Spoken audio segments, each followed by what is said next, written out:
ठीक हो ना? ठीक हूँ मैं।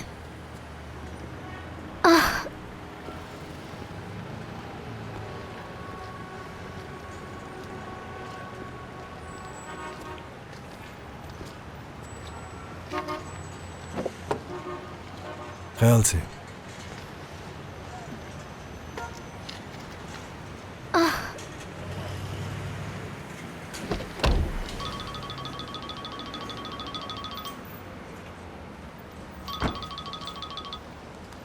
जी अम्मी कहिए। ये तुम मेरा फोन क्यों नहीं उठाते आजकल करीम? भूल गए हो क्या कि मैं तुम्हारी माँ हूँ? क्या आपने मुझ पर चिल्लाने के लिए कॉल की है मुझे? सादिया को घर से निकालने की हिम्मत कैसे हुई? अपना सामान पैक करके जा रही हो यहाँ से। देखिए अम्मी, सादिया के लिए घर अरेंज हो जाएगा, जैसा भी होगा अच्छा होगा।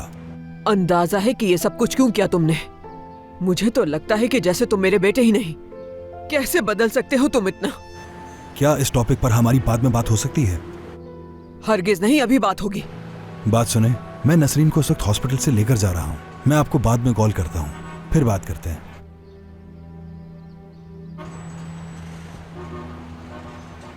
मुझसे बात तो करनी ही पड़ेगी करीम।